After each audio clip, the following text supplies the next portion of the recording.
नमस्कार दोस्तों, जय हिंद आप सभी को। आज हमारे साथ हमारे छोटे भाई और सब इंस्पेक्टर अभिषेक भाई बैठे हुए हैं, जो दरोगा बने हैं और हमारे साथ ट्रेनिंग कर रहे थे 1 साल से। आज आप लोग जो 1799 की तैयारी कर रहे हैं, आप लोग के लिए शायद ये काम आ जाए, क्योंकि जिस रास्ते से हम लोग चल के आए यहाँ तक, शायद वो रास्ता आप लोग को पता नहीं और शायद भटकाव होता है। तो ये बताएंगे कि इन्होंने कम उम्र में कैसे सपना देखा और कैसे इतनी जल्दी उपलब्धि हासिल किया। तो आज बात करते हैं अभिषेक भाई, जैन भाई, और आपके साथ हमारे सभी भाई हैं जो जानना चाहते हैं कि कैसे किसी भी गवर्नमेंट जॉब के लिए कम समय में अपने जॉब को लेके एक सपना जो देखा है उसको पूरा करे। ये दरोगा का पहला अटेम्प्ट था या फिर दूसरा अटेम्प्ट था? First attempt. First attempt. तो पहले ही अटेम्प्ट में ये दरोगा बने। तो जिनका भी सवाल रहता है कि सर क्या मेरा पहला अटेम्प्ट है, क्या हो पाएगा, तो जान लीजिए आपके सामने वो शख्स बैठे हुए हैं जो प्रथम ही प्रयास में दरोगा बने हैं। तो अभिषेक भाई, आपने कौन सी वो स्ट्रेटेजी आपका था जो आप पहले ही प्रयास में सफल हुए? मैं कई गवर्नमेंट एग्ज़ाम दे चुका था और दरोगा का हाइट की वजह से फॉर्म नहीं भर पा रहा था। तैयारी पहले से थी, कुछ एग्ज़ाम देने का एक्सपीरियंस भी था और हाइट कम किया गया और मैं 2-3 मिनट में छट चुका था। तो लग रहा था कि अब प्रेशर आ रहा था कि अब सफल होना है। तो वही पुराने तैयारी को लेकर मैंने चला। वही तैयारी जो दोस्तों के साथ कर रहा था, ग्रुप डिस्कशन के माध्यम से मैंने सेट मन लगाया। क्योंकि ये 1799 का पोस्ट आया है और संभवतः ये हो सकता है कि आखिरी मौका हो, क्योंकि इतने बड़े स्तर पर जो वैकेंसी आई है शायद देखने को ना मिले। तो ये इसमें सिलेक्शन लेने के लिए उन भाइयों को कम समय बचे हैं, इसके लिए कौन कौन सा बुक फॉलो किए हैं आप, तो बता दीजिए जो बुक फॉलो करे और डाइवर्ट ना हो।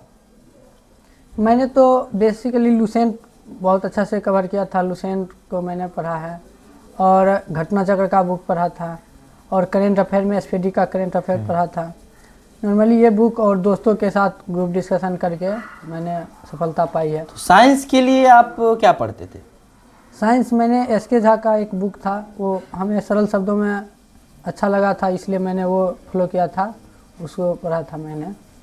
ऐसा कुछ विशेष नहीं है कि आप वही बुक पढ़ कर सकते हैं। आप जो भी तैयारी कर रहे हैं अच्छे से तैयारी किए हैं। हम सफल हो जाना अलग बात है, तैयारी सभी का अच्छा रहता है, बस कुछ नंबर से आदमी छट जा रहे हैं या कुछ कर रहे हैं। हमारे सभी भाई को आप ये बता दीजिए कि वो कौन सी गलती है जो आपने किया शायद, और ये वो गलती ना करें जिससे कि इनका सिलेक्शन रुक जाए।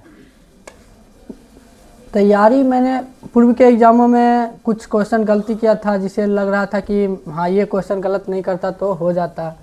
तो आगे से मैंने ध्यान रखा कि मैंने पहले आसान सवालों को गलत नहीं होने दिया और कुछ लक बाय लक भी क्वेश्चन, जैसे ऑप्शन छांट के मैंने वहाँ पे तैयारी किया था। तो इसमें 10 में माइनस मार्किंग है, तो इसलिए सभी टेम्पो लिया था और बाय लक भी 1-2 क्वेश्चन सही होता है तो हो जाता है सिलेक्शन। कभी सभी का तैयारी 60% सभी मार्क्स ले आते हैं, बस मेरिट में बनने के लिए कुछ 1-2 क्वेश्चन 3 क्वेश्चन का ज़रूरत होता है, जो मैं यही आसान क्वेश्चनों को गलती करके मैंने बचाया अपना इस बार। तो इनका कहना है कि आप लोग जो एग्ज़ाम देते हैं और सबसे जो टफ क्वेश्चन है वो सबसे गलतियां होती है और सबके लिए हार्ड होता है। जो आसान क्वेश्चन है वो सब बनाते हैं, उस आसान क्वेश्चन को अगर आप गलत कर देते हैं तो वहीं से आप मेरिट से बाहर हो जाते हैं। तो सबसे बड़ी गलती ये है, उसको ना करें। एक और क्वेश्चन है जो आता है हमेशा, पूछा जाता है कि मैथ और रीजनिंग का क्या योगदान है बिहार दरोगा मेंस के लिए, और आप उसको कैसे पढ़े थे?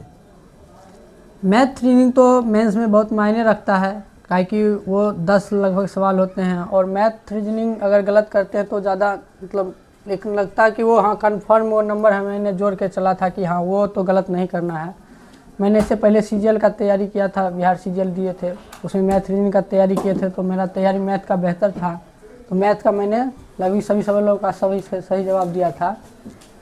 तो मैथ बनाना है एकदम, उसमें नंबर गलत नहीं करना है, काहे कि आप जीके जीएस जो पढ़ेंगे वो याद होगा, लेकिन मैथ एक पैटर्न आप अगर फॉलो कर रहे हैं, पैटर्न आपका तैयारी हो गया है उस चैप्टर से, तो लगभग आप सवाल सही कर सकते हैं। और ज़्यादा हार्ड मैथ रहता नहीं है बिहार दरोगा में, इसलिए आप मैथ तो करना है अच्छे से, सभी क्वेश्चनों का हल करना है।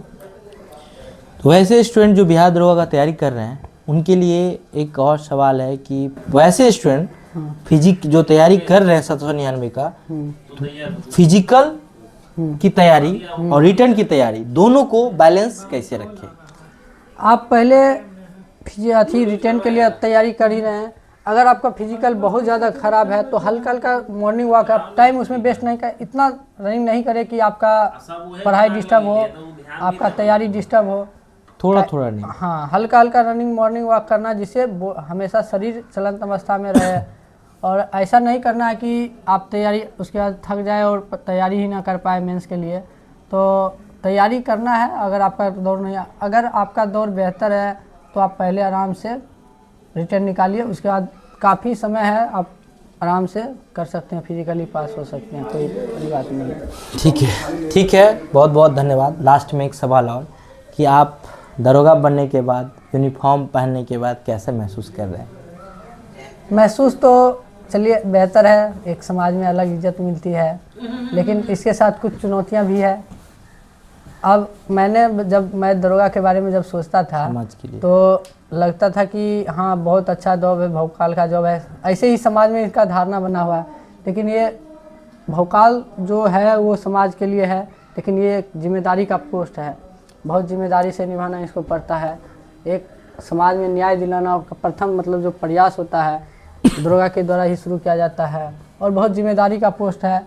और मैंने 1 साल का ट्रेनिंग किया है, तो एक अच्छा अनुभव रहा कि किस तरह से मुझे फील अब हो रहा है कि हाँ नहीं, बहुत एक जिम्मेदारी का पोस्ट है और मैं उसके लिए अब तैयार हूँ। ठीक है, आज हमारे साथ थे अभिषेक भाई जो बहुत कम उम्र में दरोगा बने। आप लोग भी जो भी नए हैं वो तैयारी करें, इनसे कुछ सीखें और वीडियो को शेयर ज़रूर करें, जो उन तक ज़रूर पहुंचाएं जो तैयारी करना चाहते हैं और क्या क्या स्टेप फॉलो करें वो। जय हिंद आप सभी को, फिर मिलते हैं अगले वीडियो में।